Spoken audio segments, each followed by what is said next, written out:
Evidentemente, cuando uno empieza los proyectos de concesiones, tiene que tener una serie de marcos legales y estos deben ir cambiando en la medida que van apareciendo las necesidades tanto del lado del concesionario y del concedente que permitan viabilizar los proyectos, ¿no? Entonces, cuando uno habla de, por ejemplo, de distribución de riesgos, lo que la teoría les dice, hay que asignar el riesgo a quien mejor lo pueda administrar, ¿no? Eso es lo que dice la teoría. Y segundo punto después, sí, pero al menor costo. Pero eso aún no es suficiente. Tiene que también estar alineado con las necesidades de la banca de inversión, y esos son los principales problemas que uno empieza a mirar cuando trabaja este esquema de asociaciones públicas privadas. E incluso, ¿no?, uno dice sí, el riesgo financiero asígnalo al concesionario, pero resulta que en el aprendizaje que uno tiene, dice muy bien, hoy día el mercado en Perú tiene investment grade, y las tasas de interés están relativamente bajas, y el concesionario puede decir, o yo voy a tener un proyecto a 15 años y por lo tanto mi estructuración económica financiera puede estar al 15%, un tanto alto, en diferencial más alto. Y lo que hemos aprendido aquí, decimos muy bien, vamos a anclar la tasa de interés en 8, y cuando haces el cierre financiero, si resulta encima de ese porcentaje que hemos establecido, reconocemos la tasa, y si resulta debajo, nosotros recibimos el beneficio. Entonces, uno tiene que empezar a mirar cómo estructura estos proyectos en el largo plazo. Y en nuestro país las principales normas arrancaron con el 1991, estaban los primeros decretos legislativos que permitían este marco de asociaciones públicas-privadas. Luego aparecieron el régimen de las garantías, que efectivamente se necesitan para que estos proyectos puedan ser bancables. En el 96 tuvimos ya el tubo, se consolidó todas esas apreciaciones y comentarios y sugerencias que veníamos teniendo sobre este proyecto. Después apareció la ley de APPs y finalmente, dado que muchos de los proyectos que eran autosostenibles ya habían sido entregados en concesión, y lo que quedaba hoy día era tener proyectos cofinanciados que requerían apoyo del Estado y que por lo tanto necesitaban cierta normativa para este punto. Aquí en el primer paso que dimos es, el Ministerio ha hecho toda la planificación y entendía que el sector privado podría haber encontrado una nueva alternativa que no la hemos visto y que le resultaba rentable. Entonces nosotros decíamos sí, esta es una muy buena oportunidad para que pueda trabajar el sector privado. Luego vimos la necesidad de avanzar a un mayor ritmo el desarrollo de la infraestructura y por lo tanto decidimos que si el sector privado podría intervenir en los proyectos que teníamos dentro de la planificación también era viable y por lo tanto nos daba un mayor ritmo de ejecución, y así lo hemos hecho. Y finalmente ha salido el nuevo reglamento de APPs que nos ayuda a este desarrollo. Bueno, yo diría que entre los principales beneficios que hemos tenido para este tema está la recuperación anticipada de IGB, porque evidentemente las construcciones son muy rápidas en los primeros años y no tiene ingreso a la concesión y no tiene contra qué ir este IGB. Entonces, por lo tanto, creo que esta es una buena solución que se dio. Esto es lo que ya hemos explicado. Esta formulación de las iniciativas cofinanciadas tiene su reglamento y hoy día es viable. También en el reglamento se ha establecido que hasta el 31 de agosto, en este caso, en el caso del 2014, podían presentarse esas iniciativas, y ahora después todas las iniciativas cofinanciadas tienen un espacio de tiempo al inicio de cada año. Bueno, estas son las diferencias que tenemos entre asociación pública-privada, y básicamente la asociación privada tiene contratos de largo plazo, nosotros son de corto plazo en obra pública. Hay una mejor asignación de riesgos en el caso del sector privado. En la mayoría de los casos de obra pública el Estado asume todos estos riesgos, básicamente en la fase de construcción. Y también podemos diferir las inversiones en el largo plazo con apoyo al sector privado, que ellos financian la ejecución de la obra, mientras que en el Estado vamos contra recursos de tesoro público. Bien, a la fecha hemos entregado 31 concesiones. Tenemos 16 de carreteras, 4 de aeropuertos, 7 de puertos y 4 de ferrocarriles. Entonces comprenderán que acá la variedad es amplísima y los retos también son mayores porque cada proyecto tiene vida propia, cada proyecto tiene identidad y por lo tanto necesita un tratamiento especial. Entonces, en este caso tenemos la inversión acumulada de los proyectos de inversión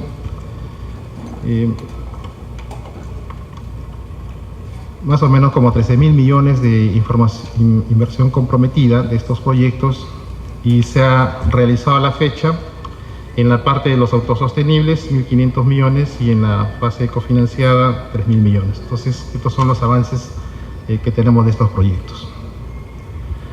Entonces, estas modalidades de financiación han requerido el desarrollo de una cantidad de acrónimos.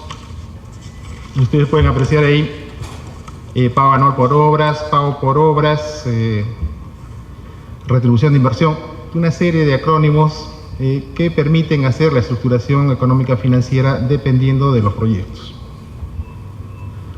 Entonces podemos tener, por ejemplo, el caso 1, donde la concesión del aeropuerto Jorge Chávez nos generó una retribución del 47%, y a partir de este ingreso se formó un fideicomiso que tenía 3 destinos.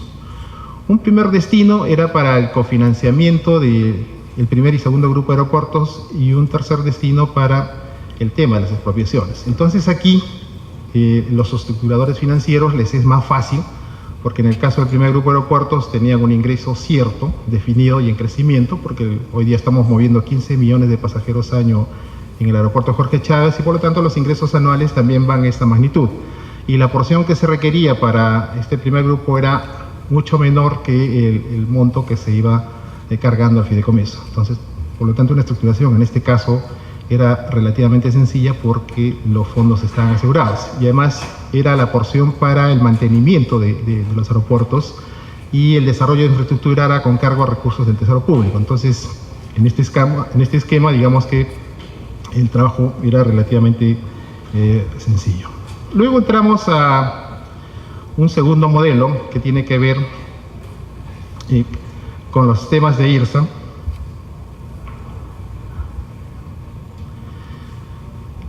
Y este diseño se hizo cuando había restricción presupuestaria, los recursos no eran suficientes, y entonces aquí se tuvo que innovar. Entonces se tuvo que crear, imaginar cómo podríamos levantar recursos del mercado, ¿no? Y lo que se estableció, vamos a suponer que la obra era de 100 y se establecieron hitos de trabajo, cada hito de 10, y estos hitos tenían un certificado de aprobación de obra, y estos generaban un certificado de reconocimiento de pago, en un documento valorado. Entonces, en un APP tradicional yo tendría que tener los recursos para los 100, pero en este nuevo concepto yo solamente necesitaba los 10, porque una vez que he concluido los 10, me da mis certificado de reconocimiento de pago, voy al mercado, me pago a los 10 y sigo avanzando. Entonces el tamaño del equity y las exigencias eran menores, entonces era más fácil desarrollar un proyecto de esta magnitud con estas porciones de pago. Evidentemente que cada una de estas condiciones que se colocan para estos certificados tienen que estar, por ejemplo, una de las exigencias era que sea el mercado de Nueva York el que fije las cualidades que debería tener este documento, y entonces una serie de características adicionales. Bien, ahí vemos cómo se estructuró esta parte. Tiene un pago que es el de obras, tiene el pago de mantenimiento, hay un PAMAP, ¿no? Un esquema de puesta a punto, y también está si hay mayores inversiones, no hay reconocimientos. Entonces a partir de esto se estructuró. Evidentemente, como era difícil en ese momento levantar ese financiamiento, se tuvo que diseñar una línea de crédito de enlace. Es decir, yo me demoro un año en hacer la estructuración económica financiera, pero quiero comenzar hoy día el trabajo, y por lo tanto necesito los recursos en forma inmediata. Es que se utilizó una línea de crédito de enlace, y que esta era flexible, reinstalable y muy fácil. Adicionalmente a esta línea de crédito de enlace tuvo que emitirse una garantía de riesgo parcial que emitió el BID, y por lo tanto se configuró todas las características para que este proyecto pueda tener un fácil recurso del mercado. ¿Cuáles son los beneficios que se obtuvo por esta forma de estructurar Primero, menores tasas de cofinanciamiento, menor utilización de recursos públicos, todos venían del sector privado. En ese momento era ese repago contabilizado como gasto, no era como deuda, pero hoy día sí, efectivamente, lo que dicen es todo lo que uno está comprometido tiene que pasar a deuda y por lo tanto afecta al déficit fiscal, cosa que en ese momento se considera ese pago como gasto, ¿no? También permite la competencia porque hay muchos más postores, no necesitan tener los 100, solamente los 10 y podrían entrar más en competencia y el mercado de capitales se vuelve mucho más dinámico, ¿no? Es importante resaltar este punto porque hubieron muchos actores en la mesa, era un tema nuevo, estaba la Contraloría, el MEF, por inversión, OCITRAN, los concesionarios y las multilaterales, ¿no? Todos en forma conjunta trabajando los diferentes elementos que debería tener este instrumento financiero que ayude a la bancabilidad del proyecto, ¿no? Y nosotros consideramos importante que se logró el éxito porque este equipo multidisciplinario con amplia experiencia tenía mutua confianza, ¿no? Hoy día las relaciones entre el sector privado y el sector público son de mutua confianza, podemos desarrollar proyectos, tenemos que mantener ese logro que tenemos hoy día y eso fue uno de los elementos fundamentales, la confianza, para que se puedan desarrollar este tipo de instrumentos porque habían muchos actores en la mesa. Bien, este es otro modelo, pago por kilómetro de tren recorrido. Este es el tradicional de la línea 1 del metro. Y acá tenemos también la línea 2. Entonces aquí ya entramos a otro modelo, donde tanto la inversión como la fase en la inversión, las obras y el material rodante es compartido entre el concesionario y el concedente. Entonces se hace una estructuración financiera en función de esto. Y luego los pagos también se desarrollan de esta misma forma. La fase de explotación viene contra cofinanciamiento que tiene el Estado. Bien, y acá en las fuentes de financiamiento podemos ver el Estado va a colocar recursos ordinarios también con las multilaterales y el privado va a tener también los préstamos indicados. El tema de fondo acá cuando aparecen las multilaterales es que cada uno tiene su propio procedimiento para los desembolsos. Lo que estamos hoy día buscando es que todas las multilaterales que aparezcan en el financiamiento del metro tengan un solo procedimiento unificado, como ya lo han hecho en varios países. Entonces, este es uno de los temas duros aquí, pero que se van a llevar adelante. Bien. Y en los nuevos proyectos y desafíos que aparecen hoy día, tienen que ver, por ejemplo, ya entramos a la fase de megaproyectos. Tenemos la línea, ya está concesionada la línea 2, como 5.600 millones. Ya se ha dado la buena pro para iniciar los estudios de preinversión de la línea 3. En noviembre estamos convocando la línea 4 y todavía tenemos pendientes las líneas 5 y 6. Entonces digamos que ese es un tema bastante complicado, complejo y que vamos a llevar adelante. El otro tema también que tiene que ver con productos distintos a los que hemos venido manejando es el sistema de la hidrovía amazónica de 2.500 kilómetros. Y aquí también aparece un desafío porque hay que cobrar peaje en el río. Entonces el río es como una carretera y entonces ¿dónde cobramos el peaje? Y el balizaje y todas las autoridades que intervienen ahí, un tema bastante interesante. Y lo nuevo, digamos, que viene son los sistemas inteligentes de transporte, ¿no? ¿Cómo concesionamos sistemas inteligentes de transporte, dado que este servicio? Entonces empezamos a pasar de una fase de infraestructura a una fase de servicio, ¿no? Entonces dices, oye, la operación, sí, efectivamente hay operaciones que puede estar a cargo del sector público, hay operación que está al lado del sector privado, entonces hay que ser un mix. ¿Quién es el dueño de los activos? Entonces aquí aparece un tema bastante interesante de concesión de APPs bajo el sistema de servicio.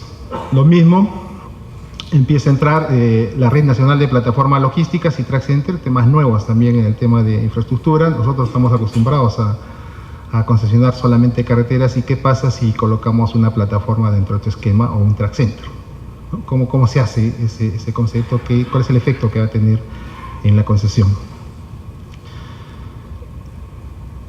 Yo diría que los nuevos desafíos hoy día que enfrentamos, dado que nosotros hemos desarrollado el plan de logística y transportes, vamos a tener que empezar a mirar cómo se gestionan los proyectos que involucran a más de una entidad pública, ¿no? Cuando uno habla de plataforma logística, puede estar hablando del Ministerio de Turismo, el Ministerio de Producción. ¿Cómo se hace ese esquema de trabajo conjunto? No se ha dado. Hoy día no tenemos concesiones donde hay 2 o 3 ministerios participando en este proceso. Este es un próximo reto, un desafío que tenemos que empezar a mirar. Yo diría que en este nuevo concepto tenemos que ir abandonando ya esa idea de concepto modal o sectorial, ¿no? O sea, si uno mira el sector transportes, dice haya sus 4 modos de transporte o 5, y después qué es lo que viene. Entonces también creo que este es un salto que hay que empezar a dar de esta nueva forma, este nuevo desafío que hay para estas concesiones. Y esto significa que si abandonamos el concepto modal o sectorial, tenemos que ir migrando hacia la implementación de soluciones integrales. Por ejemplo, logística y transportes, ¿no? Tiene la plataforma, tiene los sistemas inteligentes, tiene la vía, entonces tiene los servicios, y entonces tenemos que empezar a mirar de forma integral, y creo que este es un buen desafío que nos va a ayudar para adelante. Y efectivamente esto va a requerir un nuevo marco promotor y regulador, o sea, cómo regulamos las plataformas logísticas, cómo regulamos los sistemas inteligentes si están concesionados. Entonces aparecen nuevos conceptos que hay que mirarlos. Y también ver cómo, quién va a tener el liderazgo cuando empecemos a trabajar estos temas transversales, ¿no? ¿Quién toma el liderazgo? Bien, gracias. Muy buenas tardes. Muy contento de estar nuevamente en Perú. Me ha tocado venir varias veces. Llevo ya varios años de profesor en algunas maestrías aquí en Perú.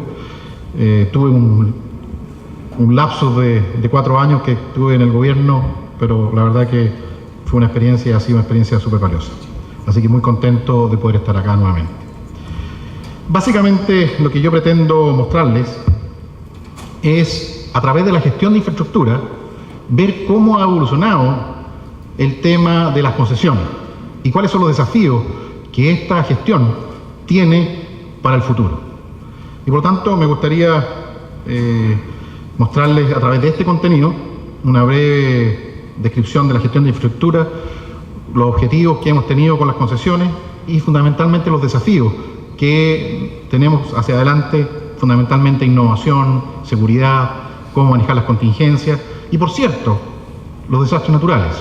Son cosas que de repente uno se olvida, pero nosotros lo vivimos. A mí me tocó enfrentar el terremoto de Chile, incluso el terremoto fue antes que yo asumiera como ministro de Obras Públicas, y tuve que asumir a los 11 días después y hacerme cargo de la reconstrucción. Por lo tanto, ¿cómo también consideramos esos efectos dentro de los distintos elementos que tiene el Estado, entre ellos las concesiones? Y por cierto, veamos después más adelante cómo se puede desarrollar este futuro. Bueno, obviamente, a ustedes no les puedo más que destacar que la importancia que tienen los caminos, el transporte en el desarrollo económico y social de los países. Y la inversión que uno realiza en infraestructura es bastante significativa y por lo tanto hay que hacerla bien, evaluándola socialmente primero y después privadamente para el caso de las concesiones. Y por cierto, lo que hacemos nosotros es que este deterioro que tienen los caminos lo tenemos que controlar de alguna forma y obviamente a través de una gestión adecuada es la mejor forma de hacerlo, y si eso lo podemos hacer trabajando en conjunto con los privados, obviamente en los casos que corresponda tiene que resultar y hacerse lo mejor posible. Obviamente, para evitar que este proceso de deterioro paulatino tenemos que hacer esta mantención oportuna. Obviamente en este gráfico lo que trato de mostrar es que tenemos que pasar de una actividad económica que se hace con solo buena voluntad en distintas áreas, pasar a una situación mucho más sistematizada, más controlada, y pasar realmente que incluso, por ejemplo, en el ejemplo que estoy mostrando acá, es la fruta. Si uno exporta fruta y va por caminos que tienen un servicio malo, tiene una rugosidad muy alta, por cierto, entonces no solo se demoran más, gastan más, sino que incluso la carga se puede deteriorar. Entonces, obviamente lo que tenemos que hacer es una muy buena gestión desde el origen hasta pasando por toda la infraestructura que está asociada hasta que se exporta. Y la gestión básicamente partió como una parte de ella asociada a los pavimentos. A mí me tocó trabajar con los profesores que idearon este sistema por ahí a fines de los años 60 y por lo tanto conozco los detalles de cómo fueron haciendo esta idea, pero posteriormente tenemos que ir incluyendo los otros tipos de infraestructura que constituyen una infraestructura vial, los puentes, los túneles, la seguridad, etcétera, de modo de poder integrar todo y tomar una decisión conjunta. No sacamos nada de tener buenos caminos si los puentes no permiten el paso de vehículos pesados, o viceversa, tener un puente muy sofisticado y no podemos llegar a él. Entonces, por lo tanto, es una gestión integral de ellas.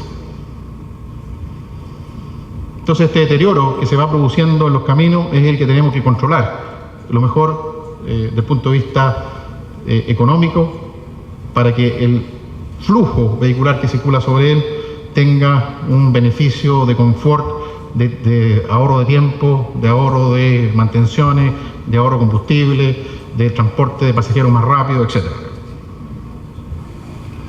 En general, entonces, lo que estamos haciendo es modelar a través de distintos parámetros de la condición actual, del inventario, de las solicitaciones que tiene, cómo va a ser su comportamiento futuro, y ese comportamiento futuro entonces tratar de optimizarlo en base a los recursos que tenemos disponibles y a los indicadores de calidad y de comportamiento que se nos están exigiendo o nos autoimponemos.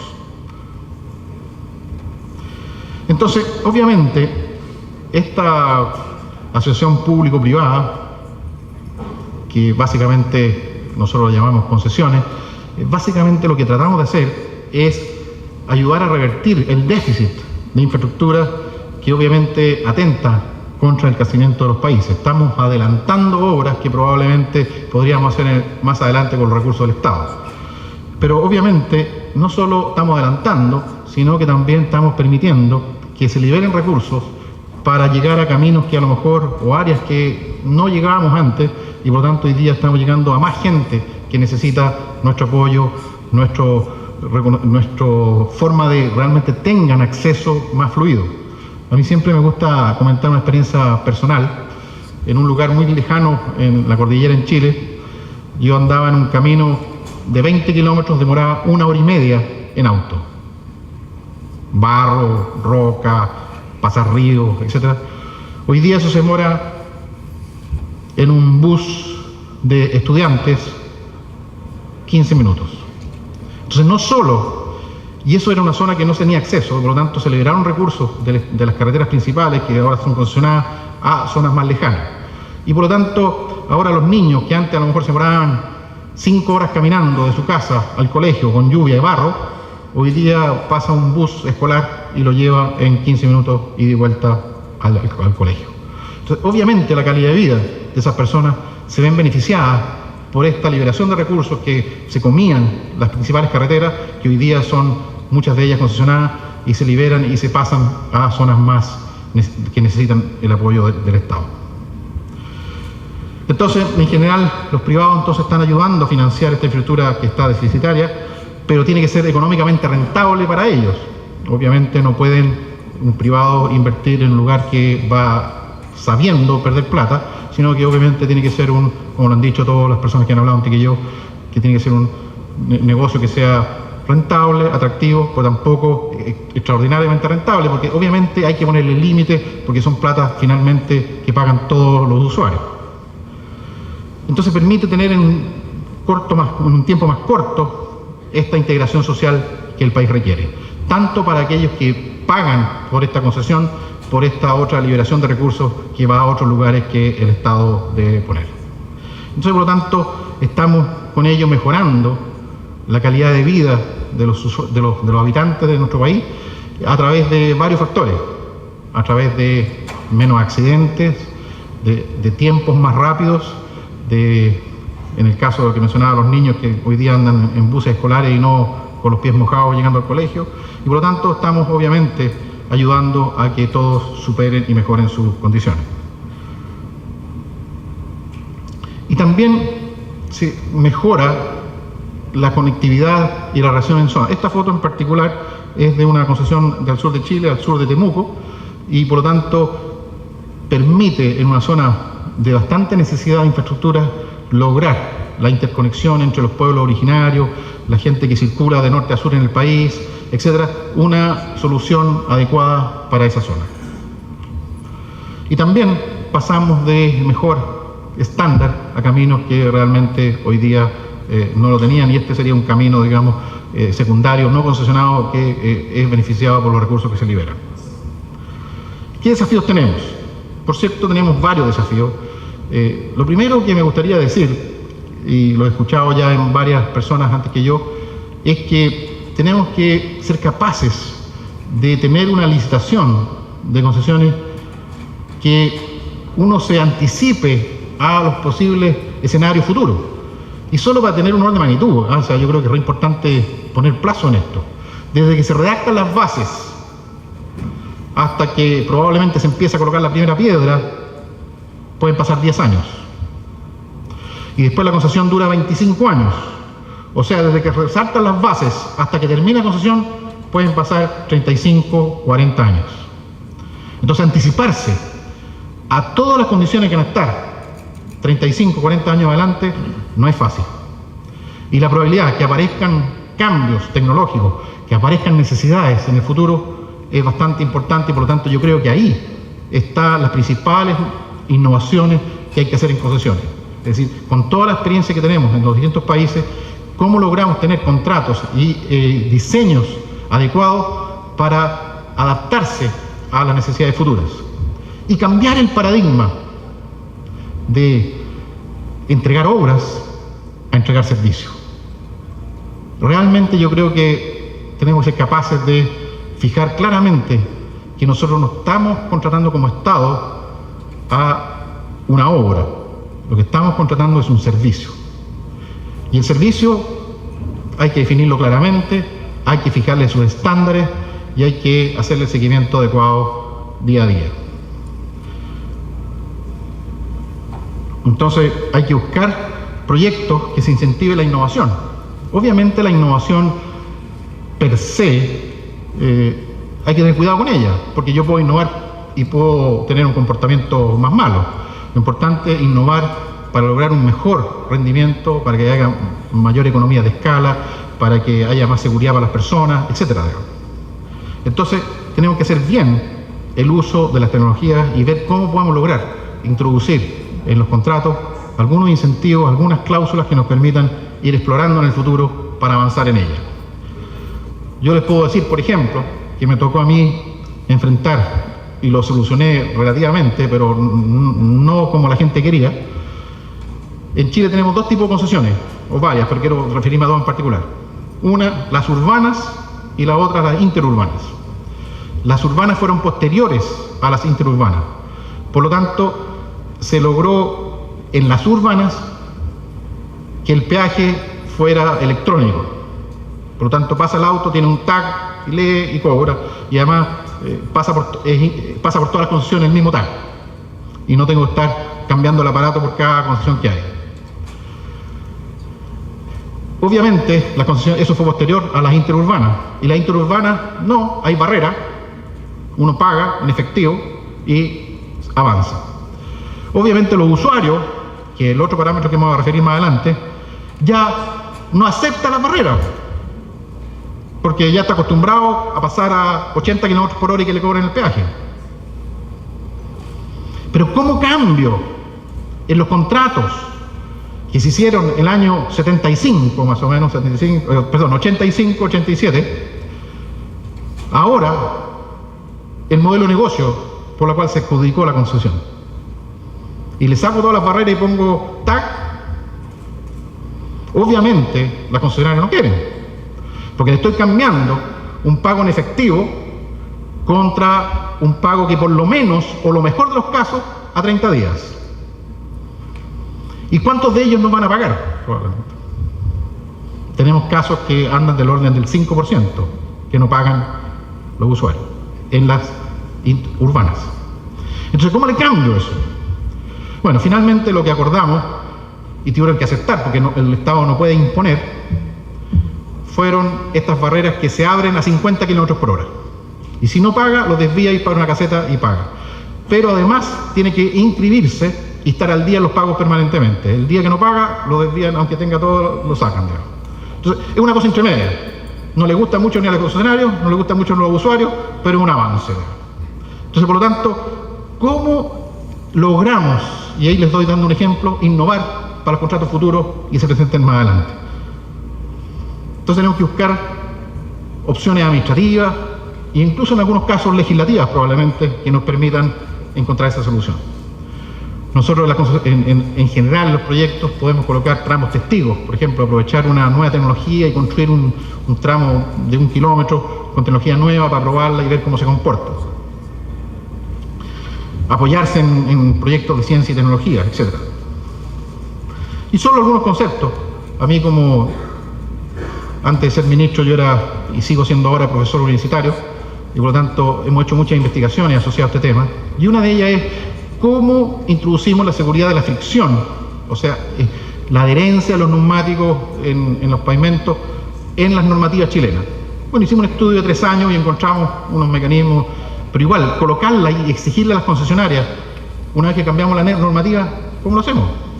¿Cómo le exigimos a las concesionarias si ellas llamaron a la licitación en base a otro estándar, a otro reglamento? Entonces, hay todo ese tipo de cosas que hay que ir viendo cómo hacerlo, y a través de distintos equipos uno puede ir sacando la textura y la fricción. Aquí tenemos un ejemplo hecho aquí en Perú, en Irsa Norte, donde ellos han hecho un estudio y han avanzado para poder tener unas características de la superficie y la adherencia que tienen los neumáticos con la textura del pavimento. Y uno hace un análisis matemático y logra saber a qué velocidad y a qué condiciones se puede comportar y a qué momento tiene la seguridad o pasa a ser inseguro desde el punto de vista de la fricción. Otras tecnologías en cuanto a superficies de pavimento, también es importante ir viendo cómo se van colocando. El cobro de peaje que mencioné ya, este sería un pórtico donde pasan los vehículos a la velocidad que está permitida y a uno le cobra. Y si se le acaba la pila, le cobra por la patente, así que no se escapa uno. Los que se escapan son los que van sin este aparato y sin patente. Esos pasan y no hay cómo pillarlo. También el tema de los peatones. Yo creo que el tema de los peatones, las bicicletas, el transporte animal en la zona rural es un tema que no hay que dejar de lado, hay que preocuparse, porque uno llega e introduce una concesión o una carretera de alto estándar en un lugar que antes no estaban acostumbrada la gente y la bloquea, y por lo tanto esas personas quedan realmente en una situación incómoda, y por lo tanto hay que ver cómo uno logra mantener esa seguridad y mantiene la mejora que le llegue a todos y no solamente a los que circulan por la carretera. Entonces hay que preocuparse de manera de tener esas condiciones. Otro tema importante en las zonas que hay colegios, también ver cómo lograr un diseño que les permita interactuar muy bien los vehículos y los niños que se bajan de los buses y se van a los colegios adecuadamente con una iluminación, con una demarcación, etc. Todos los elementos de seguridad que permitan llevar adelante para que si se produce un accidente, ese accidente no sea fatal. Y yo quisiera, porque a mí me tocó realmente mucho de las contingencias, y me gustaría separar las contingencias en algunos elementos. La primera de ellas es, y que cuando me vine yo del aeropuerto para acá la viví plenamente, digamos, una congestión atroz, digamos, realmente no calculé el tiempo, pero demoré 1 hora más de lo que el taxi me decía que debería haber llegado acá. Entonces, uno, obviamente cuando tiene una restricción de infraestructura, hay que agrandarla y hacer las inversiones necesarias, pero cuando tiene una infraestructura que es relativamente adecuada, pero no está diseñada para el pic de un día determinado al año, o digamos 10 días al año, no puede diseñarla para ese pic.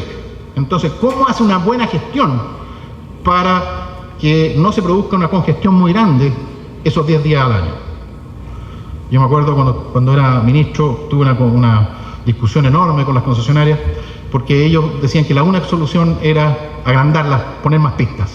Yo les decía, perfecto, pero ¿por qué tengo que agrandar las pistas para 10 días al año? Y lo que hicimos finalmente, obviamente ya no da abasto tampoco la solución que di yo, pero duró por lo menos 5 años, tiene 2 pistas hacia el sur y 2 pistas hacia el norte.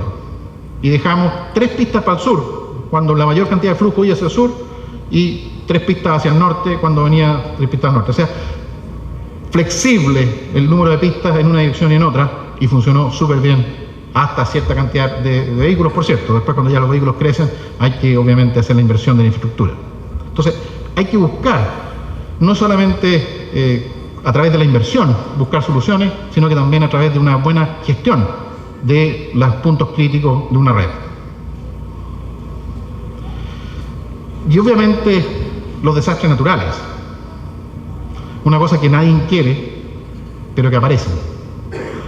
Entonces pónganse en la siguiente situación: carretera urbana, se caen 2 o 3 puentes o viaductos y la concesionaria sigue cobrando peaje, porque el contrato nunca consideró que podía venir un terremoto. Entonces, ¿cómo lo hacemos?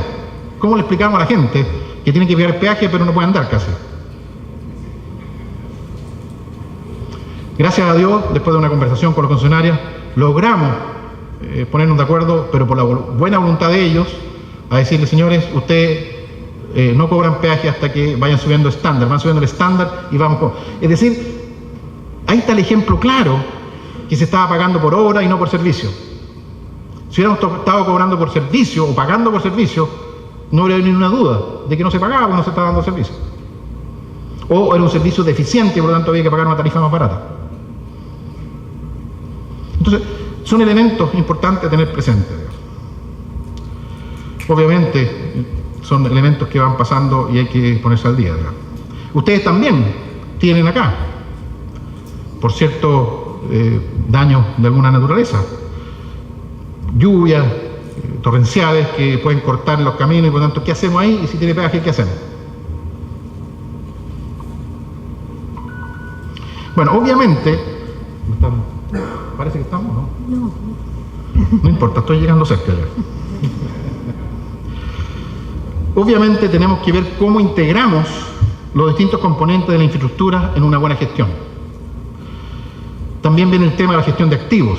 ¿Cuánto vale la infraestructura y cómo podemos hacer una gestión a través del valor de esos activos?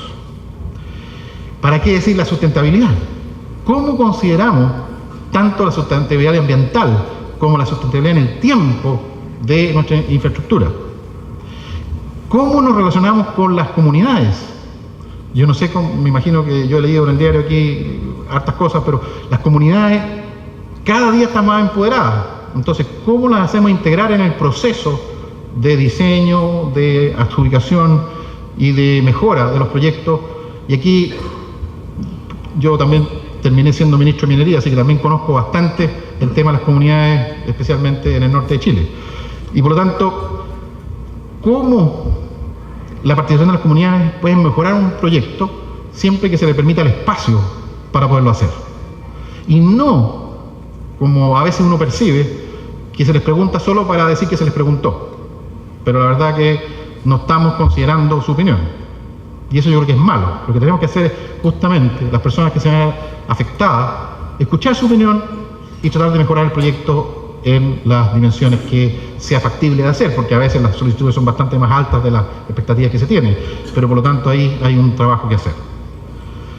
¿Cómo incluimos los efectos naturales en nuestros contratos de concesiones? Y ahí tenemos que ver cómo hacemos esas mejoras, porque la verdad que tenemos, como decía anteriormente, pasar de proveer infraestructura a realmente proveer servicios de infraestructura. Y básicamente con esto voy a terminar. Nosotros tenemos una gestión de infraestructura sustentable. Eso es lo que se espera en el futuro.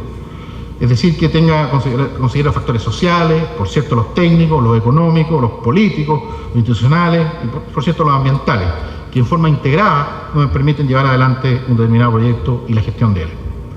Y por lo tanto, uno lo podría sistematizar en este gráfico, donde este enfoque integrado a largo plazo tiene que sea socialmente beneficioso, que sea técnicamente adecuado, que sea económicamente viable, que sea ambientalmente sustentable y, por cierto, ¿por qué no decirlo?, políticamente, institucionalmente aceptado. Entonces tenemos que trabajar con estas 5 variables para que cada día más nuestra forma de enfrentar la solución de la infraestructura y a través de las concesiones en particular lograr resultar un éxito. Eso es lo que yo tenía que contarles. Creo que ustedes aquí en Perú están haciendo un paso importante, avanzando muy fuertemente en la infraestructura y eso es muy valioso, pero creo que uno siempre tiene que aprender de las lecciones de uno mismo y ojalá de otros. A veces cuesta aprender de otros, pero normalmente de uno mismo es re fácil aprenderlo y por lo tanto creo que ya tienen harta experiencia para ir mejorando algunos aspectos que su sistema tiene, que es súper valioso. Así que les deseo mucho éxito y claramente creo que les espero un futuro muy importante. Muchas gracias. Ya, muchas gracias. Me llamo Verónica Ruizana, trabajo para el PENUMA, soy el punto focal para la unidad de transporte. Y bueno, quiero agradecer mucho al IRF que nos ha invitado aquí y también la oportunidad de presentar un tema importante para el PENUMA. Disculpa si leo de mis notas porque el español no es mi primer idioma, entonces voy a estar mirando a mis notas un poco. Entonces, ¿está bien? Ya, gracias. Bueno, la unidad de transporte del PENUMA fue creada en el 2009 y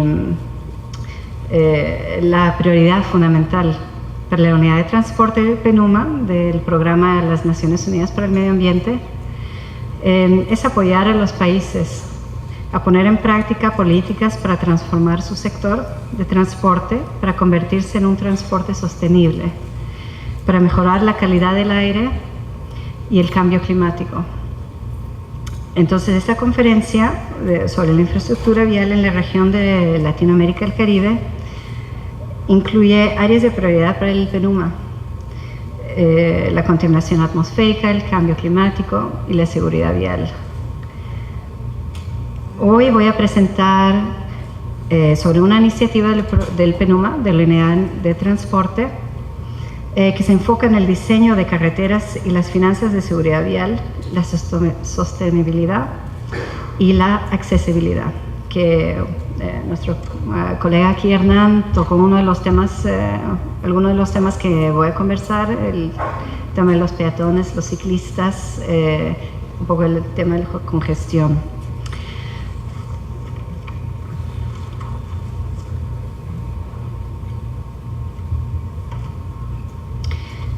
Hay un creciente consenso sobre la necesidad de modelos más sostenibles de las actividades de transporte. Esto requiere un cambio fundamental en los patrones de inversión, basado en los principios de evitar o reducir los viajes a través del uso integrado, planificación del transporte. Por otra parte, es necesario cambiar a los modos más ecológicos de transporte y a la mejora de los vehículos y combustibles, lo cual es visto como una prioridad para reducir las emisiones contaminantes del aire y gases de efecto invernadero urbanos. La demanda para movilidad y los vehículos personales va a crecer en los próximos años. Dado el crecimiento proyectado, la flota mundial de vehículos se triplicará para el 2050, ¿no? Con respecto al año 2000. Más del 90% de este crecimiento tendrá lugar en países en desarrollo y en transición. Este crecimiento tendrá consecuencias importantes a nivel mundial para la calidad de vida y el medio ambiente. Para reducir el impacto se requiere un transporte más eficiente, una mejor planificación en las ciudades y transporte no motorizado más seguro y disponible.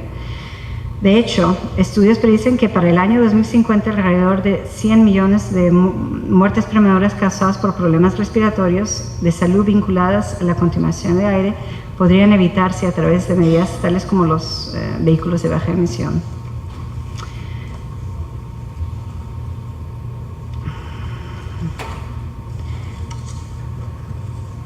Aquí en el Perú estamos llevando a cabo varios proyectos con el Ministerio de Medio Ambiente y con un grupo de trabajo que tenemos aquí para apoyar el tema de combustibles más eficientes, combustibles más limpios y vehículos más eficientes. Este programa que les voy a presentar hoy es uno nuevo que podríamos apoyar aquí en el país también y en la región.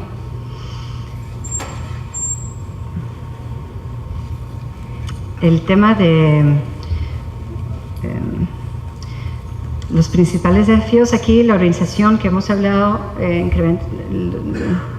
más vehículos, más emisiones, más petróleo, dependencias y los precios más altos, congestión, acceso, seguridad vial, contaminación del aire urbano y creciente contribución al cambio climático son temas que nos preocupan a nosotros en el PENUMA. El transporte vial es responsable por 17% de las emisiones de CO2 a nivel mundial. Y mientras el transporte es un sector económico clave, el transporte vial es un contribuyente significativo y creciente de las emisiones.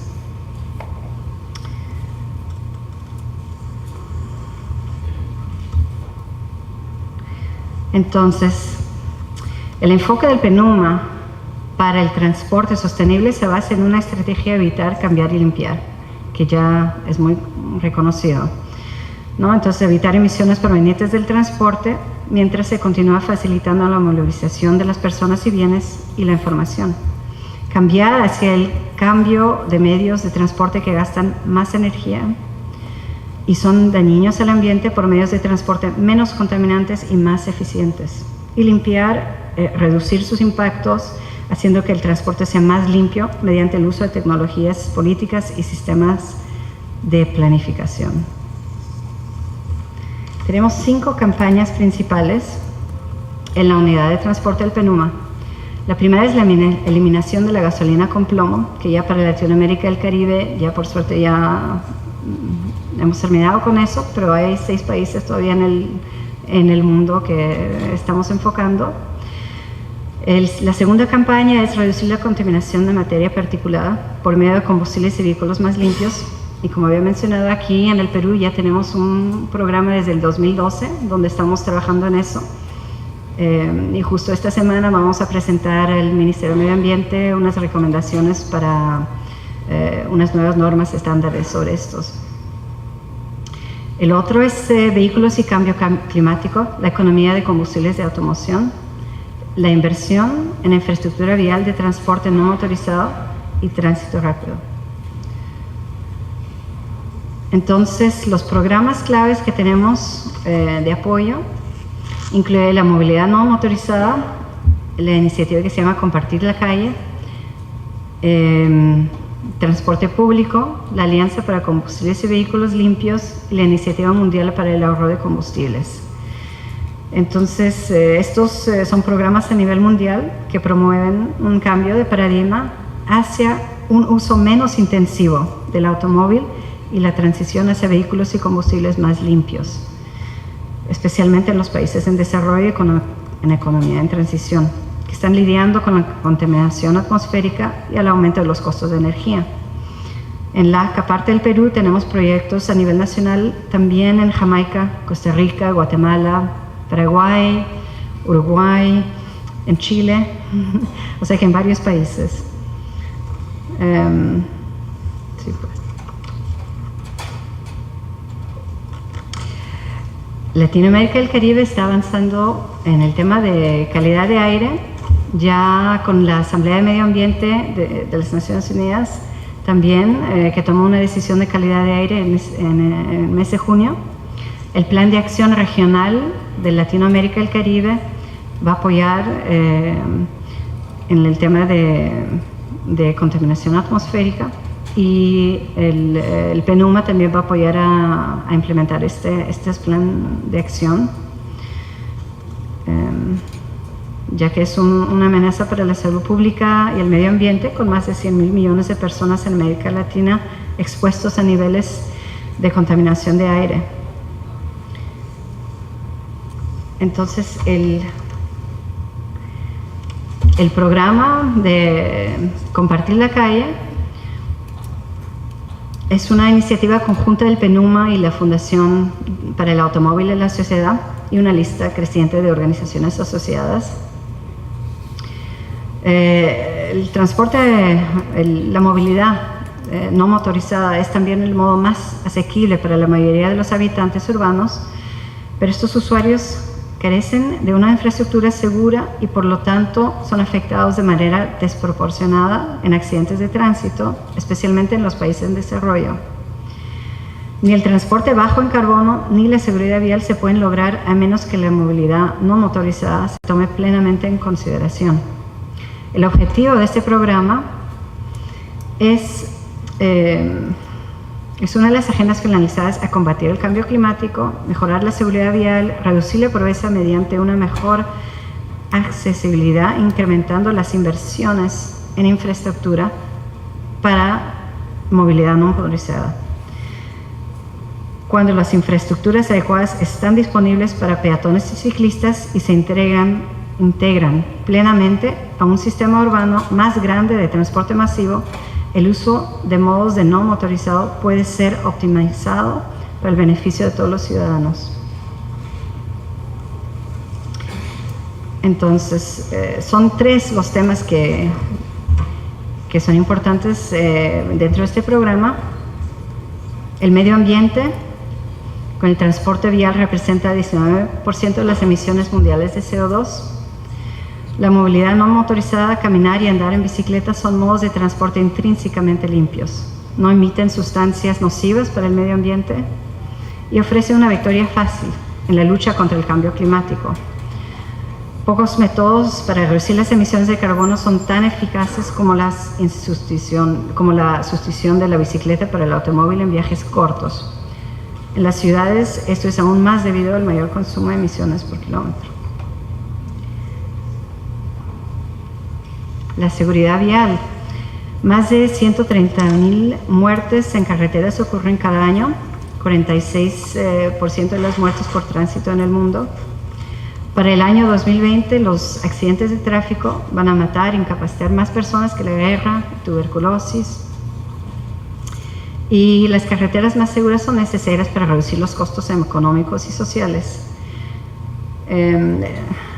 En muchas regiones, como en el África, donde está la sede del PENUMA, que está en Nairobi, el transporte no motorizado es también el modo más asequible para la mayoría de los habitantes urbanos. En Kenia, donde vivo y donde está la sede del PENUMA, más del 80% de la población usa transporte no motorizado o necesita usar el transporte no motorizado para ir al trabajo o para ir al colegio. Entonces, estos usuarios carecen de una infraestructura segura y por lo tanto son afectados de manera desproporcionada.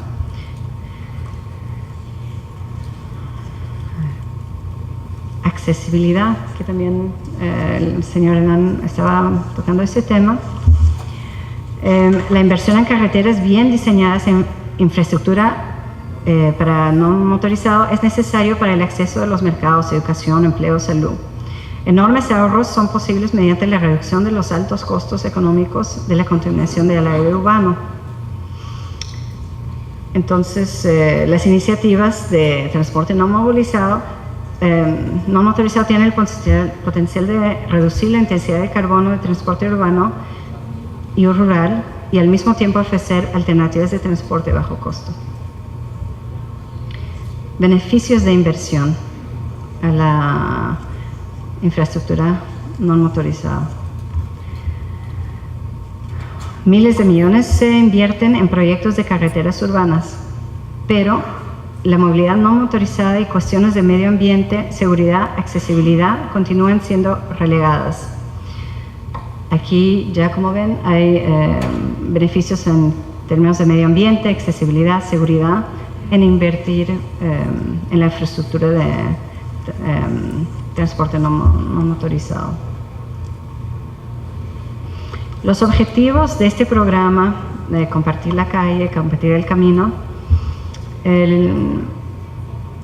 son las inversiones en carreteras que deben incluir instalaciones de transporte no motorizado, una distribución sistemática del presupuesto, en la construcción de carreteras o actualizaciones y trabajar con las diferentes instituciones y agencias, ¿no?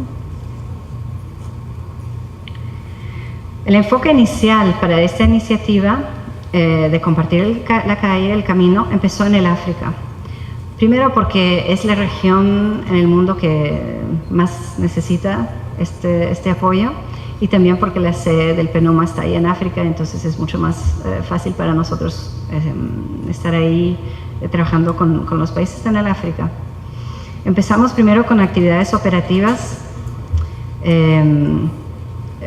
Empezamos con civilización y diseños, proyectos pilotos en África, en varios países, en Kenia, Uganda, Ruanda y Burundi, apoyando también el desarrollo de políticas y en unas guías para diseño para infraestructura. Obviamente Latinoamérica y el Caribe está mucho más avanzado que el África en estos temas.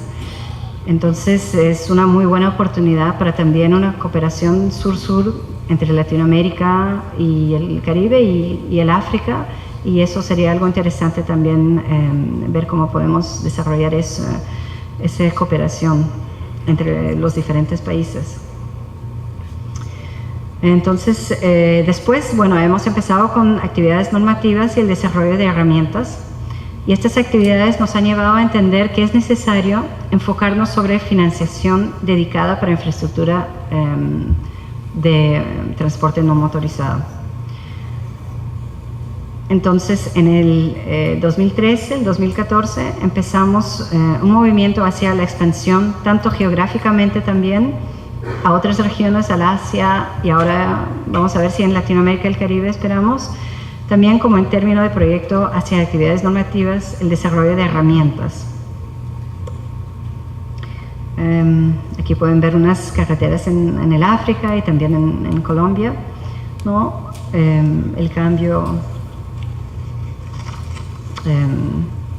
entre estas instalaciones básicas que están empezando a producir. Sin embargo, la falta de financiación y la política significativa que la eficacia de estas instalaciones es muy variable. Además de la financiación para su mantenimiento, no siempre está disponible.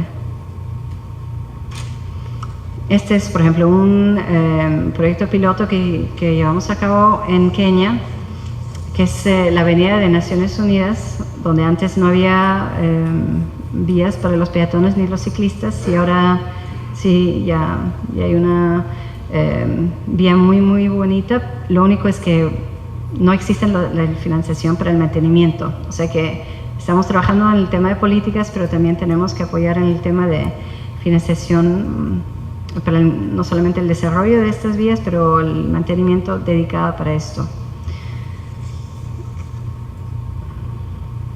Entonces, el próximo paso, la próxima etapa de este programa es un análisis de costo-beneficio para enfrentar la toma de decisiones de inversión. El objetivo es para informar decisiones de transporte y la infraestructura de transporte no motorizado.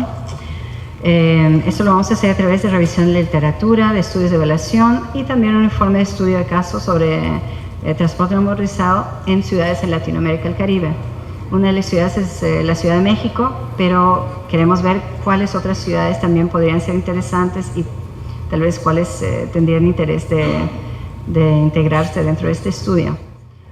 Entonces, la necesidad de inversión en infraestructura no motorizada, ya hemos tocado en eso, que es clave para el desarrollo económico y también que la flota mundial esté creciendo, por tanto, por un nivel tan grande. Entonces tenemos que enfrentar esto y ver cómo esta es una de las muchas diferentes formas en apoyar esto. Entonces, estamos empezando un diálogo con los gobiernos nacionales y locales, socios de inversión que incluyen los donantes, los fondos de financiamiento climático y el sector privado.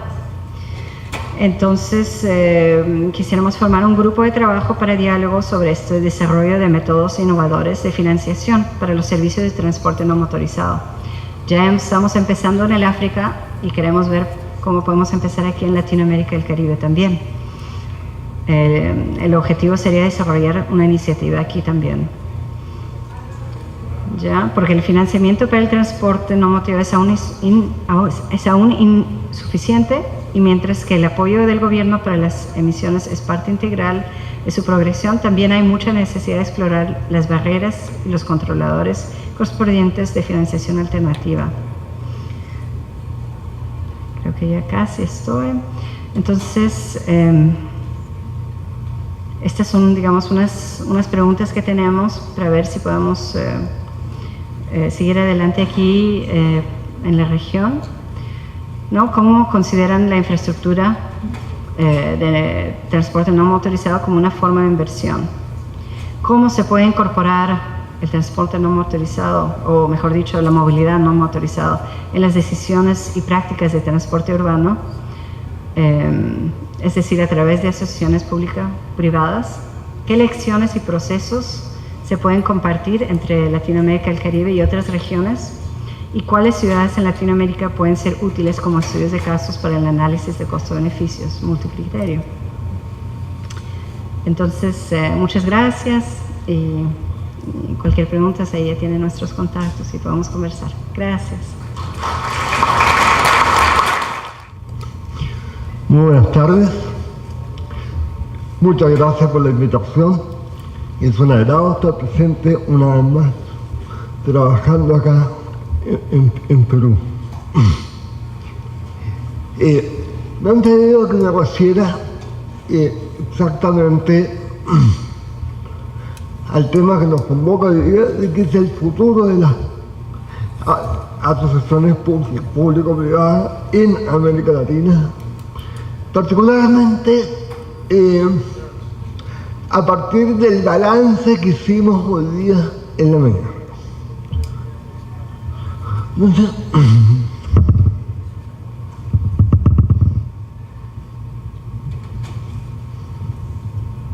por favor,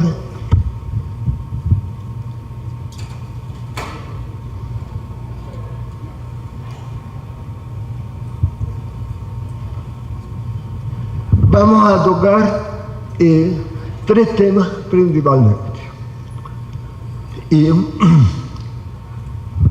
Si uno se pregunta cuáles son las grandes tareas que los países de la región deben enfrentar y deben resolver de alguna manera, creo que sería pertinente partir preguntándonos cuál es la situación de la inversión en infraestructura en la región, en primer lugar. En segundo lugar, hacer una evaluación bastante más general de lo que hemos visto hoy día acerca del desempeño de las distintas experiencias APP en América Latina. Y a partir de allí, entonces, identificar un conjunto de problemas y definir algunas propuestas de política para implementar en nuestros países. Vamos entonces al primer tema. ¿Y qué es lo que ha ocurrido en realidad con la inversión en infraestructura? No solo en transporte, o sea, en todo lo que es infraestructura física, o sea, telecomunicaciones, energía, agua de servicios sanitarios, etc. Tenemos una situación bastante contradictoria. Si consideramos, por ejemplo, la situación de la región en los años 80, en plena crisis de la deuda externa de nuestros países, la inversión en el área de infraestructura crecía a un ritmo de 3,5 puntos del PIB en promedio durante esa década. O sea, eso era lo que representaba la inversión en el sector. Y expresaba un nivel que estaba bastante por encima del crecimiento de la economía regional, como ustedes pueden ver, la región creció apenas en 1,7% durante ese periodo. Posteriormente la situación se invierte a partir de los años 90. Y lo que tenemos entonces es que el PIB crece a una tasa de 2,8, pero sin embargo la inversión en infraestructura empieza a ser inferior a ese nivel de crecimiento del PIB. Y se crece solo a 2,2% del PIB. En los años 90, en la década que se inicia el año 2000, esta situación se refuerza. O sea, aun cuando mejora la tasa de inversión, sigue siendo inferior a la tasa de expansión económica. Y eso va a tener una importancia no menor en el largo plazo, porque evidentemente se nos van a ir produciendo una serie de cuellos de botella. O sea, los países no pueden ir generando una amplia infraestructura económica, apuntando básicamente al desarrollo de su comercio exterior, a fomentar su capacidad exportadora, si simultáneamente no es capaz de proveer infraestructura portuaria, infraestructura de carretera, de telecomunicaciones, de energía, etcétera, etcétera. Entonces ahí teníamos un problema bastante serio.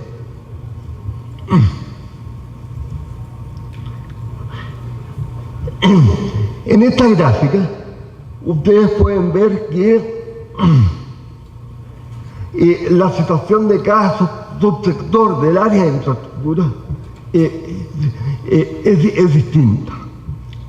O sea, en primer lugar, porque no tenemos de que la inversión en el sector transporte tiende a incrementarse progresivamente a través del tiempo. Y no ocurre así, por ejemplo, con energía y con telecomunicaciones. Y agua y servicios sanitarios se mantiene relativamente bajo.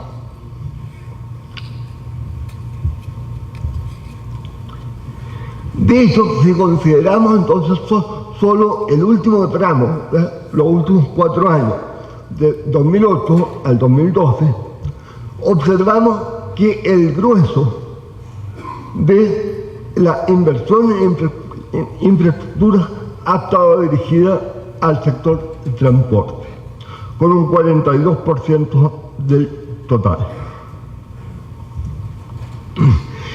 Esta situación es bastante generalizada en los principales países de la región. O sea, tanto en Argentina como en Brasil, se tiene una declinación y una de recuperación posterior. Hay países como Chile y Colombia que tuvieron un muy buen desempeño hasta el 2002. Posteriormente cae considerablemente, y México y Perú tienen una fuerte recuperación, una fuerte expansión de su inversión en el último tramo. Si uno analiza y trata de buscar un poco el porqué de esta situación, nos vamos a dar cuenta que la inversión pública ha tenido un comportamiento claramente diferenciado de la inversión privada. En general, cuando cae la inversión pública, a finales de los años 80, cae también el conjunto de la inversión en infraestructura. Y la línea más abajo, la línea verde, nos indica de que la inversión privada aumenta, pero a un nivel todavía muy insuficiente. hay muy pocos momentos en que la inversión privada logra superar la inversión pública. Ustedes se pueden dar cuenta de que a partir del 2000 se inicia el proceso de recuperación de la inversión, pero esta recuperación se sustenta no en el crecimiento o expansión de la inversión privada, se sustenta en una recuperación de la inversión pública.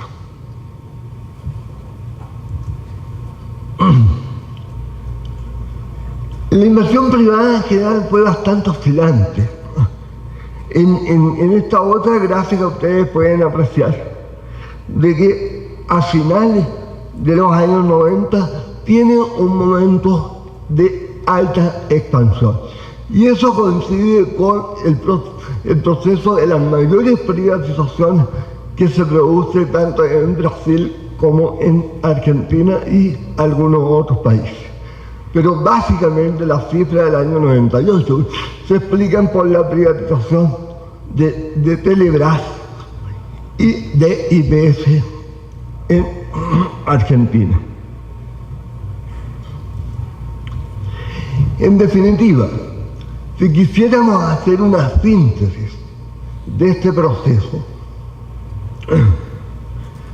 de qué pasó con la inversión en estos 30 años, tendríamos que decir que a partir del año 2001 la inversión en infraestructura ha crecido a tasas más bajas que las del PIB.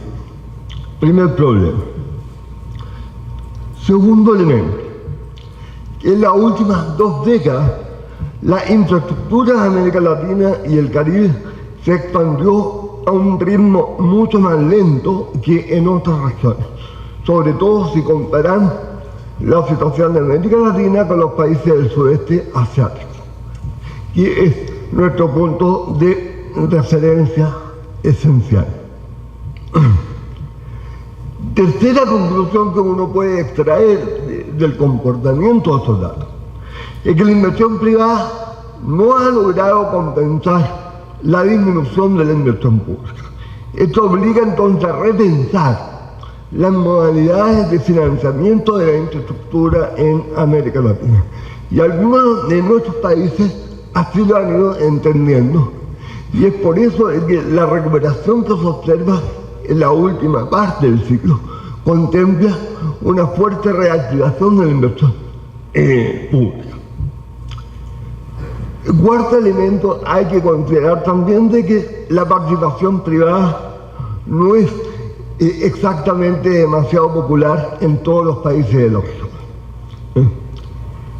Y finalmente hay que considerar de que no se trata de discutir solo la disponibilidad de inversión, o sea, también el acceso, también la calidad, también los precios de los servicios de infraestructura van a ser elementos críticos de la competitividad de nuestros países.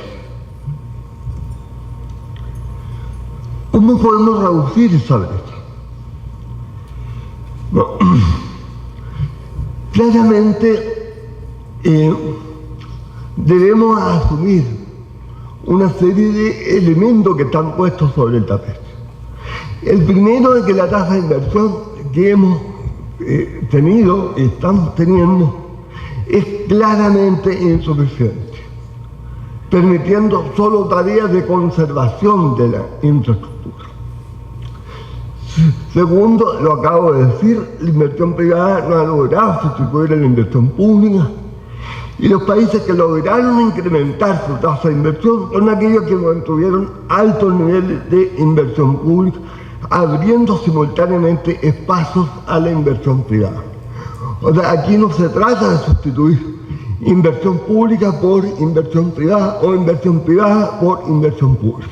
O sea, nuestros países necesitan ambos tipos de inversión. Y los organismos multilaterales deben revisar autocríticamente las políticas impulsadas en la última década y apoyar seriamente la creación de infraestructura en América Latina y el Caribe. Gran parte del trabajo desarrollado por los organismos multilaterales en la década de los 90 y parte importante en la década del 2000 se orientó principalmente a apoyar los procesos de modernización institucional y dejó de lado el apoyo a la creación de infraestructura en sí misma. Esa es una actitud una posición que los países de la región deben insistir que se cambie por parte de los organismos multilaterales. Menos modernización institucional y más crédito, más apoyo, más recursos para el desarrollo de la infraestructura física de los países. ¿Cuánto requerimos? Bueno, América Latina requiere invertir alrededor de 2,5 puntos del PIB para responder al crecimiento inercial de la demanda. Pero necesitamos también entre 4 y 6 puntos del PIB para alcanzar los niveles actuales de la economía más dinámica del sudeste asiático. Ese es el rango de la brecha que tenemos que cubrir. Dependiendo del país en cuestión y de las condiciones específicas en las cuales se encuentre el stock de capital asociado a esta industria. En diversos foros hemos escuchado a representantes del Banco Mundial que América Latina debiera gastar anualmente alrededor de 7 puntos del PIB en mantener adecuadamente la infraestructura existente y reducir la brecha. En CEPAL nosotros hemos hecho un cálculo adicional y hemos llegado a la convicción de que la región necesita 6,2 puntos del PIB durante los próximos 20 años para reducir la demanda, la brecha de la demanda asociada a la expansión del comercio exterior. Ambos indicadores son absolutamente coincidentes y complementarios. Entonces ahí tenemos un gran desafío por delante, una gran tarea que resolver. Vamos entonces a la evaluación de las experiencias APP en América Latina. Se dan una serie de argumentos a favor del desarrollo de este tipo de iniciativas. Representan ganancias de eficiencia derivadas de la competencia entre actores privados. O sea, la competencia ex ante que se puede introducir en los procesos de licitación debiera traducirse entonces en ganancias de eficiencia. Hay también ganancias de eficiencia técnica derivadas de la integración de las distintas fases del ciclo de proyecto a cargo de un mismo operador privado. Se sostiene también de que la implementación de infraestructuras socialmente necesarias no se llevan a cabo por restricciones presupuestarias.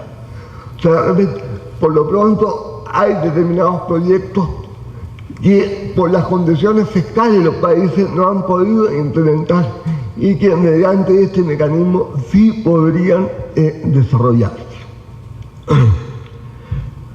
Lo dijo también el exministro de Obras Públicas de Chile, que es importante también considerar la liberación de recursos públicos para su asignación al gasto social en educación y salud. Y se menciona también la mayor calidad de los servicios prestados derivados de la imposición de estándares a cumplir por el operador privado. Nosotros hemos hecho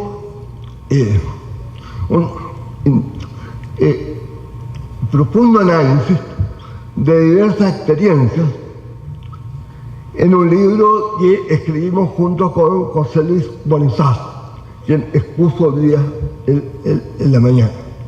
Y hemos analizado distintas experiencias en 7 países de distintos sectores.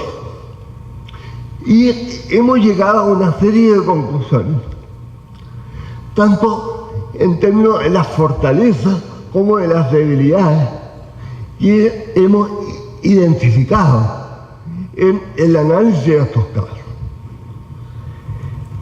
En primer lugar, destacamos los importantes montos de inversión que provienen del sector privado para obras de infraestructura sin que esto afecte directamente el déficit fiscal ni el riesgo país de aquellos países que lo han implementado. Segundo aspecto muy relevante son las innovaciones propias del sector privado en la gestión de los servicios de infraestructura. Hay una mayor especialización y hay también generación de economías de escala en los contratos del tipo BOT. Asimismo, encontramos en forma bastante recurrente equilibrios adecuados para los pasivos contingentes y firmes, lo que contribuye entonces a ordenar el impacto de este tipo de proyectos sobre las finanzas públicas. Los países además han debido generar una cierta institucionalidad, han debido crear instituciones, han tenido que legislar sobre normas y sobre procedimientos y reglamentos, lo que ha significado un importante paso en su modernización institucional. Y a su vez hemos identificado la existencia de mecanismos de financiamiento novedosos y de gran aceptación en los mercados de capital. Hasta ahí todo muy positivo. Pero también encontramos una serie de elementos negativos que hay que particularmente tener en cuenta para los efectos de introducir medidas de corrección y mejorar la aplicación del instrumento. En primer lugar, los costos de transacción han sido más altos que en un procedimiento convencional de provisión de infraestructura. Y en algunos casos, estos costos han sido tan altos que han obligado a algunos gobiernos a anular los procesos de licitación. Segundo, el costo financiero también ha sido bastante más elevado que en el caso que se financiara el mismo proyecto con deuda pública. El tercer elemento, y esto es una cosa muy recurrente y que ha adquirido una gran importancia, es la renegociación de los contratos y de obras complementarias. Y aquí yo quiero hacer una distinción tajante entre la necesidad de adecuar los contratos a la emergencia de imprevistos, de algunas ideas que pueden suscitarse respecto de una renegociación completa de los contratos. Un cuarto elemento también muy negativo es que la inserción de los operadores privados tiende a generar una situación que en términos económicos se llama descremar el mercado.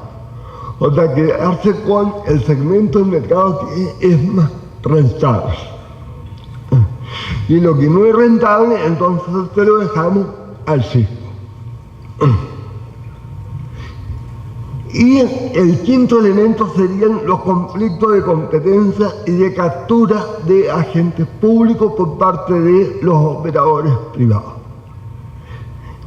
Aquí están contenidos, como digo, los 5 aspectos negativos que hemos encontrado en la evaluación de las distintas experiencias de APP en América Latina. Ahora, ¿qué es lo que hay detrás entonces de esta identificación de aspectos negativos? Bueno, en primer lugar, en forma genérica, detectamos problemas de diseño de los proyectos licitados. Porque esto va a significar que las características de los proyectos licitados no fueron lo suficientemente definidas. Y esto va a devenir entonces en una inadecuada evaluación de las propuestas, en sucesivas renegociaciones u obras complementarias, y en definitiva en una asignación ineficiente de los recursos.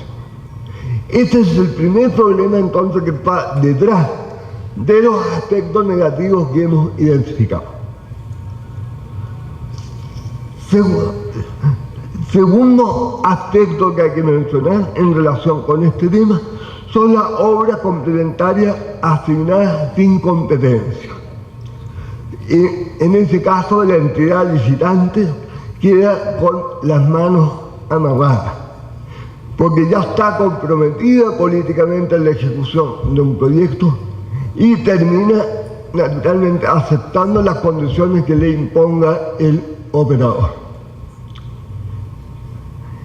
Y el tercer aspecto son los sobrecostos de los proyectos iniciales.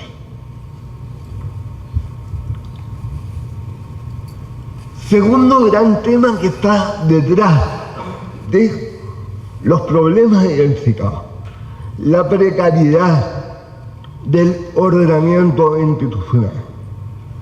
Muchas veces hemos encontrado situaciones que los países emprenden primero el mecanismo y después empiezan a construir una institucionalidad ad hoc.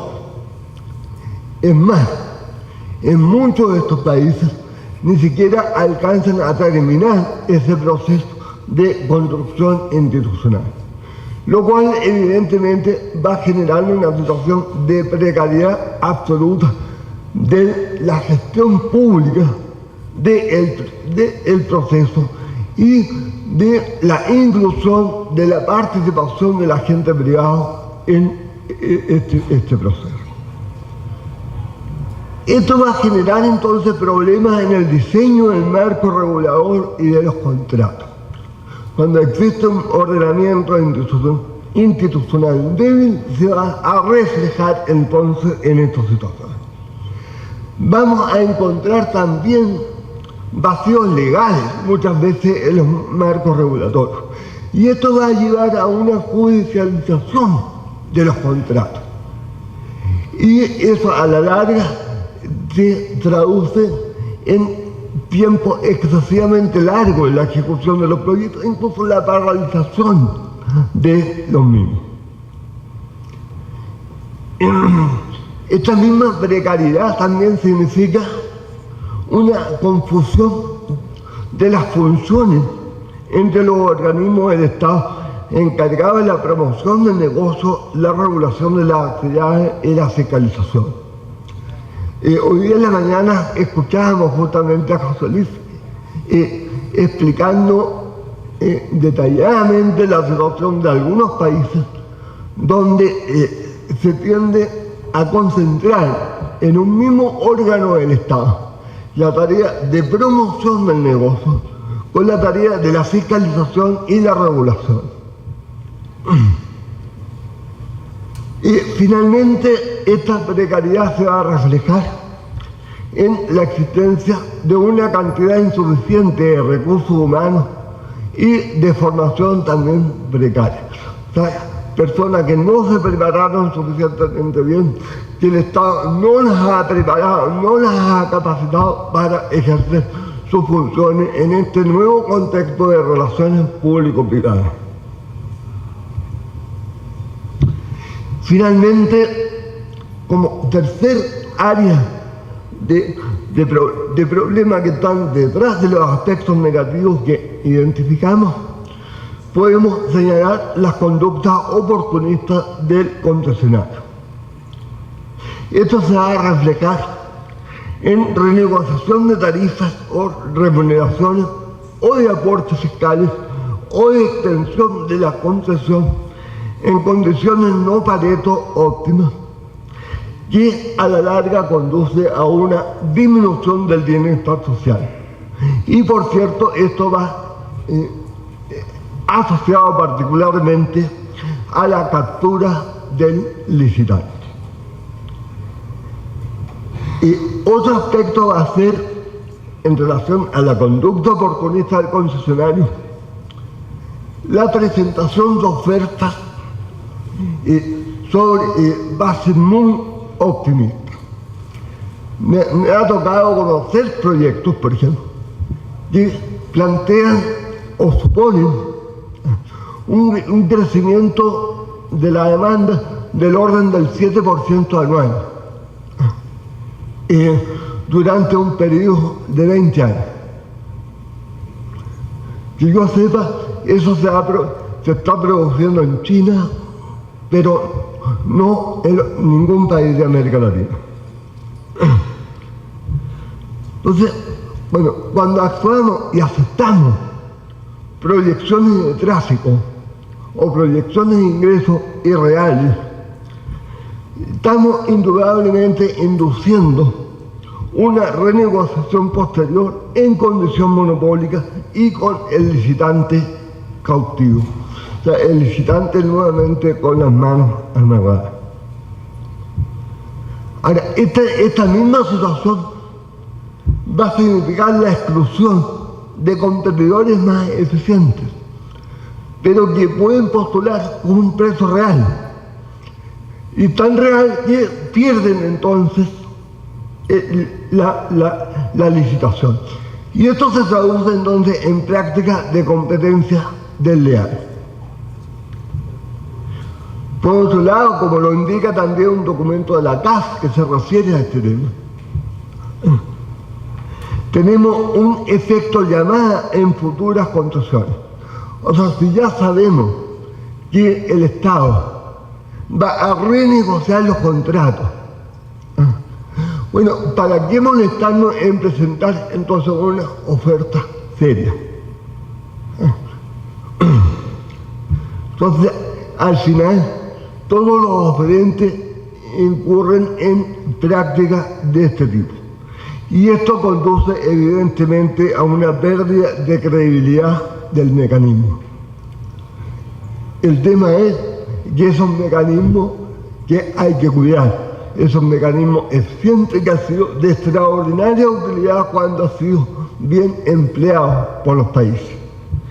Y por lo mismo hay que tomar entonces los resguardos necesarios para que sea bien utilizado y cumpla los objetivos para los cuales fue creado. Eso forma parte también de los desafíos a enfrentar y resolver. ¿Cuáles son los desafíos entonces? Hagamos una síntesis. Primero, elevar la tasa de inversión pública y privada en infraestructura a 6,2 puntos del PIB en los próximos 20 años. Este debiera ser un objetivo de largo plazo para los próximos 20 años e ir trabajando año a año, periodo tras periodo, en la consecución de este objetivo de largo plazo. Segundo, aumentar la inversión pública en infraestructura a 3,5 puntos del PIB en los próximos 20 años, incluyendo formas tradicionales de participación privada y nuevas formas de APP. Ampliar y diversificar los esquemas de asociación pública-privada. La capacidad de innovación en este plano no está agotada. Hay múltiples mecanismos que todavía no se han implementado en los países de la región. Debemos obtener un mayor apoyo de los organismos multilaterales al financiamiento de la infraestructura en la región. Este es otro desafío que los países de la región deben abordar. diversificar las fuentes e instrumentos de financiamiento de infraestructura, pensando que, por ejemplo, hoy día se dispone de fuentes de financiamiento a 50, 75 y 100 años incluso, cosa que era inexistente hace 15 o 20 años atrás. Mejorar la eficiencia en el desempeño de las operaciones de desarrollo en el marco de los esquemas APP. O sea, indudablemente un conjunto de desafíos de distinta naturaleza, de distinta envergadura, pero absolutamente complementarios en pos del gran objetivo de entregar una infraestructura con servicio de calidad al servicio de todos y cada de los ciudadanos de nuestro país.